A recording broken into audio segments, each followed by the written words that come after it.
Donc, je m'appelle Marie-Laure Viebel, Viebel comme la vie est belle. C'est un pseudo que je me suis inventé aux côtés d'un ami poète.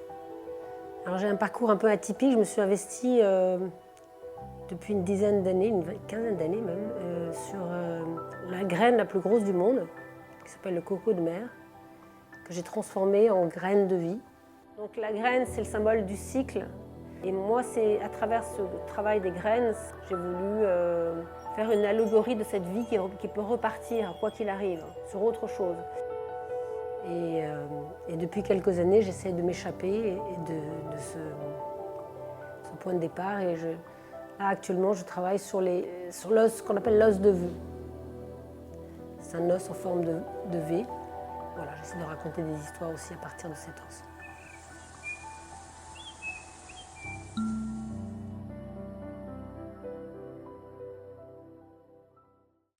L'atelier de dorure, ça a été le début du chemin créatif. En fait, j'ai eu la chance d'être accueillie dans un atelier de restauration d'objets d'art. Et j'y suis restée pendant 12 ans. Et j'ai, pendant ces 12 ans, appris les techniques traditionnelles de ce qu'on appelle la dorure à la détrempe. Et c'est cette formation d'artisan qui m'a permis de pouvoir me lancer le défi d'utiliser mes mains. Parce que finalement, je n'ai pas fait des études académiques des beaux-arts, je suis plutôt une autodidacte. En fait, l'accident m'a permis de dépasser le stade de l'artisanat. En dorant un jour l'une de ces graines de vie, j'ai fait une bêtise. J'ai oublié ce qu'on appelle l'après, c'est ce mélange de colle de peau de lapin et de blanc de meudon. Je l'ai oublié sur le feu. Et alors qu'on est censé l'appliquer tiède, j'ai pris mon encolleur, c'est le gesso, et il était extrêmement chaud, brûlant. Et quand je l'ai commencé à poser, ça a provoqué des craquelures, c'était la catastrophe. Toutes les couches que j'avais commencé déjà à monter se sont fendillées, se sont craquelé. J'étais un peu désespérée, j'ai posé mon pinceau, je me suis dit j'ai fait une grosse bêtise, il va falloir que je recommence tout. Et puis finalement, j'ai été faire un tour. Je suis revenue et en me penchant sur l'objet, je me suis entendue me dire « Tiens, on dirait de la pierre ». Et je me suis dit « Mais tiens, on dirait de la pierre, c'est formidable. Pourquoi est-ce que tu cherches à faire une matière lisse, une matière tendue, une matière parfaite? Pourquoi tu ne vas pas chercher une matière qui vit ? Pourquoi tu ne fais pas une matière de pierre ?» Et d'un seul coup, ça a été une espèce de déclic. Je me suis dit, mais en fait, grâce à cet accident, je peux créer une autre matière. J'ai continué, j'ai tiré le fil, et ces matières, je les ai transformées. J'ai rajouté du sable, j'ai rajouté des papiers froissés, j'ai rajouté des feuilles, j'ai rajouté de la filasse, etc. Et j'ai commencé à créer des matières et à raconter des histoires à travers ces matières. C'est-à-dire que l'artisan, il part du point A, il va au point B, il sait exactement où il veut arriver. Et il n'est pas question que ce soit autrement. L'artiste, il cherche en fait, il n'a pas ce souci de perfection. Il va profiter de l'accident pour avancer et pour trouver autre chose.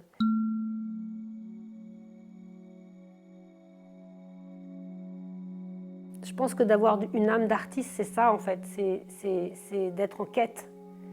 Mais la quête, c'est pas facile à gérer. C'est pour ça qu'il y a beaucoup d'artistes qui sont désespérés, parce qu'en fait, il y a ce vide qui les habite et quelquefois qui les dévore et qui les transporte dans des angoisses terribles.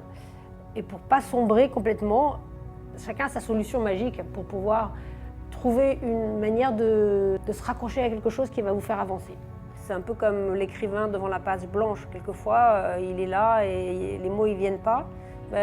Quelquefois, ça m'arrive aussi parfois d'être dans une impasse et de ne pas trouver de chemin à explorer. Et dans ces cas-là, en fait, pour calmer les angoisses, parce que forcément c'est très angoissant de chercher sans savoir ce qu'on va trouver, parce qu'en fait on ne sait pas ce qu'on va trouver. On est comme devant un grand vide. Et quelquefois c'est trop angoissant ce grand vide, donc on a besoin de se raccrocher à quelque chose pour ne pas tomber dans le vide et désespérément de se dire « Mon Dieu, mais je suis perdue ». Et là, ce qui est formidable, c'est que là, moi, je me raccroche à la case artisan. Et je fais des choses très simples. je me donne une mission de poncer quelque chose, de faire une tâche répétitive qui va me redonner confiance en moi. Et la confiance fait que d'un seul coup, peut-être c'est toute une alchimie qui se passe dans le cerveau, sûrement, probablement. Et d'un seul coup, en fait, cette confiance, elle restimule, elle vous redonne l'énergie pour aller vers quelque chose qu'on ne connaît pas encore, d'aller vers l'inconnu. Parce que c'est très difficile d'aller vers l'inconnu. Et cette incertitude, quelquefois, elle est trop lourde à porter. Alors, dans ces cas-là, on revient à la case rassurante de l'artisan qui sait exactement ce qu'il veut obtenir. Ça, c'est ma manière de contrebalancer, en fait. Les moments où, d'un seul coup, on se retrouve devant la page blanche.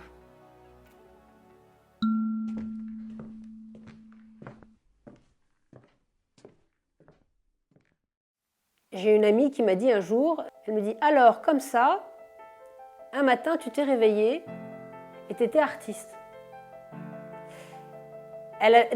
C'est une question qui m'a piquée, en fait.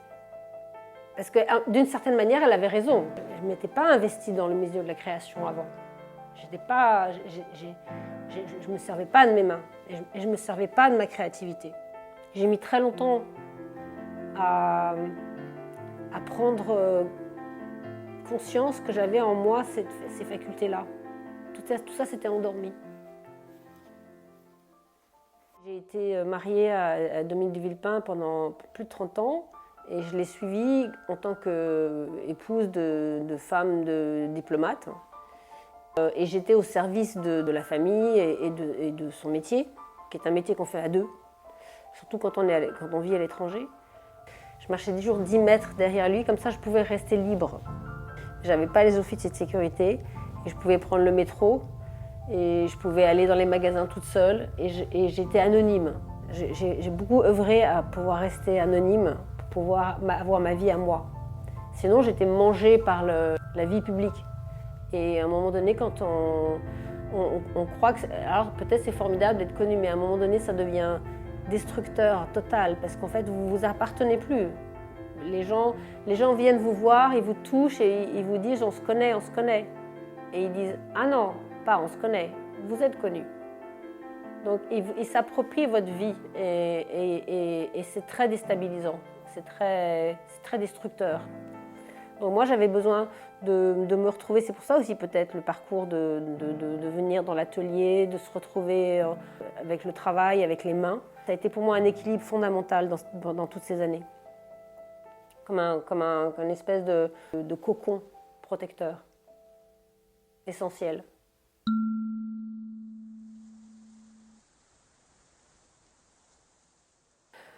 C'est pour moi un immense réconfort en fait quand j'arrive ici parce que justement je compte pas mon temps. Je peux rester très tard, et quelquefois en écoutant la radio, les émissions sur France Culture, j'entends une émission très tard et je me dis ah mais déjà il est 10h du soir mais j'ai même pas dîné, j'ai même pas mangé. Et en fait on est absorbé par le travail, le temps n'existe plus en fait. Ce qui compte, c'est le temps. Et souvent j'explique aux jeunes que je vais rencontrer quand je leur parle du métier de la dorure, je leur dis mais c'est pas le coût de l'or qui coûte cher, c'est le coût du travail. Quand on dort, quand on utilise la feuille d'or, les feuilles elles sont tellement légères, elles sont tellement fragiles pour les manipuler. On respire avec le ventre, on respire plus avec la bouche parce que quand on approche le coussin à dorer, si on respire par la bouche, en fait, la feuille d'or, elle s'envole. Donc on prend l'habitude de respirer en apnée. Et ça, c'est aussi un exercice formidable en fait, de respiration. C'est un vrai travail sur soi, c'est comme une méditation. Et d'ailleurs, c'est peut-être pour ça que j'ai choisi ce métier-là, parce qu'en fait, j'avais besoin de faire ce travail sur moi. J'avais besoin de rentrer en moi, d'aller chercher des forces invisibles, de me poser, de prendre le temps la vivre bien les choses. Parce que j'ai trouvé le moyen de me prendre par la main et de justement de me forcer à m'autodiscipliner pour ralentir.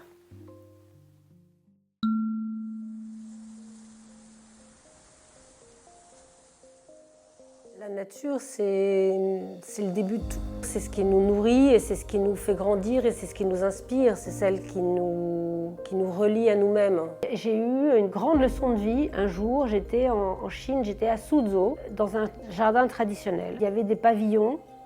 Et il y avait le pavillon pour lire, le pavillon pour la musique, le pavillon pour la cérémonie du thé. Et puis il y avait un pavillon très étrange avec beaucoup de végétaux, des grandes feuilles, des grands arbres, des tout petits arbres. Il était très fourni autour. Et je lui ai dit, mais qu'est-ce que c'est ce pavillon-là? Et là, il a eu cette phrase formidable, il m'a dit, c'est le pavillon pour écouter la pluie. Et j'ai trouvé ça magique, justement, de me dire que, voilà, la nature, elle est là. En fait, pourquoi la graine? Parce que la graine, c'est un symbole de vie et c'est un symbole du cycle de la vie.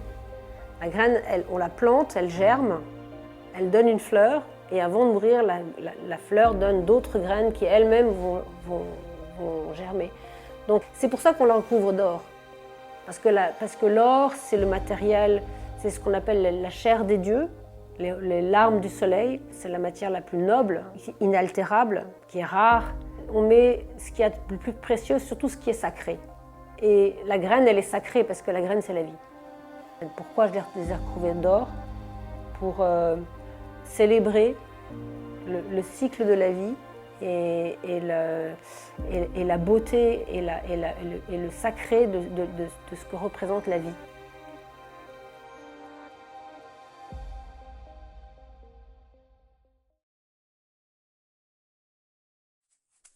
C'est la reine qui regarde le miroir. Dis-moi, miroir magique, qui est la plus belle du royaume? Et elle regarde le miroir. Et le miroir dit, vous êtes très belle, ma reine.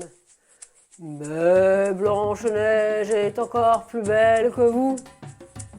Ça, c'est toute mon enfance. Donc j'ai fait le miroir de Blanche-Neige qui se parle, qui s'interroge. La graine miroir.